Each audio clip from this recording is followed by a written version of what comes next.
పిఠాపురంలో 14న జనసేన ఆవిర్భావ దినోత్సవం జరుగుతుంది. వెళ్తున్నారా మీరు? ఎస్, బరాబర్ వెళ్తా నేను. ఎందుకంటే ఆయన ప్రజల సమస్యలు తీర్చే ఒక యోగి. ఆయన కోసం మేము పక్క వెళ్తాం. అది సభ కాదు, సముద్రం, ఆయన ఆల్రెడీ మేము గెలిచాక మనం భారీగా చేసుకుందాం ఆవిర్భావ దినోత్సవం అని 11వ సంవత్సరం ఆవిర్భావ దినోత్సవం భారీగా ప్రకటించారు. సో అంటే ఎంతమంది వచ్చే అవకాశం ఉందని మీరు అనుకుంటున్నారు? 2-3 రాష్ట్రాల మంది వస్తారు అనుకుంటున్నాను. అంటే ఎన్ని లక్షల మంది వచ్చే అవకాశం ఉందని? లక్షలు అనేది ఆడ లెక్క పెట్టలేము. ఏందంటే మనం జరిగేదాన్ని మనం ఇంత అని రాసి పెట్టుకోలేము. ఇప్పుడు ఒక దగ్గర ఇసుక వేసినామంటే అది ఎంత ఉందని లెక్క పెడతామా?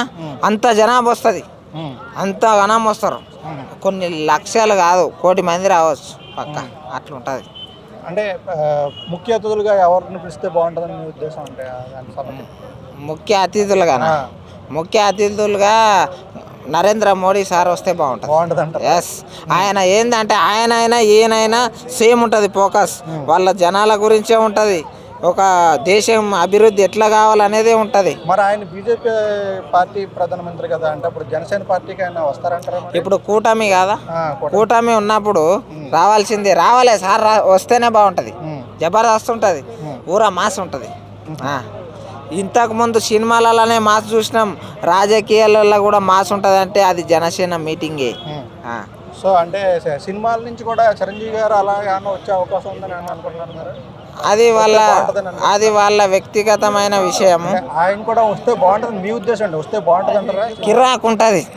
ఏంటంటే నిన్న మొన్న చిన్న క్లిప్పులు చూసిన, వాళ్ళిద్దరూ ఇట్లా అన్న వచ్చినప్పుడు అన్న దగ్గరికి వెళ్ళి ఇట్లా మొక్కకుండా సైడ్కి పోయి మళ్ళీ వచ్చి కామెడీ చేసుకుంటా మొక్కుతారు చూడు, అటువంటి సన్నివేశాలు చూడవచ్చు. వాళ్ళిద్దరు ప్రేమ ఎట్లుంటుందో చూడవచ్చు, వాళ్ళిద్దరు ఎట్లా ఉంటారు అనేది చూడవచ్చు.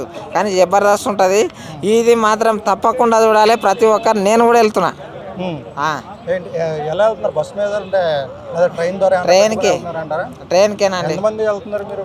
మేము ఒక 5 మంది వెళ్తాం, మా ఫ్రెండ్స్ మేము. అంతే, తెలంగాణ నుంచి. మీరు సొంతంగానే వెళ్తున్నారు? సో అంటే పవన్ కళ్యాణ్ గారు స్పీచ్ అదిరిపోద్ది అంటారు ఈసారి? కిరాక్ ఉంటుంది. ఆవిర్భవించేటప్పుడే ఒక మాస్ సభ, అర్థమైంది. ఒక జనాల గురించి వాళ్ళు ఎంత ఇబ్బందులలో ఉన్నారో ఎంత మంచిగా చెప్పిండో ఇప్పుడు అంత మంచిగా చెప్తాడు. మేము అండగా ఉన్నాం, మేము ఉంటాం. మీకు రోడ్లు లేకపోతే రోడ్లు ఇచ్చినామా లేదా? కొన్ని సంవత్సరాలకి వెళ్ళి లేకపోతే రోడ్లు ఇచ్చినాం అని అంటున్నాడు సార్. అర్థమైందా? జనాలు కూడా ఏడుస్తున్నారు. అంత మంచి పరిపాలన ఉన్నది.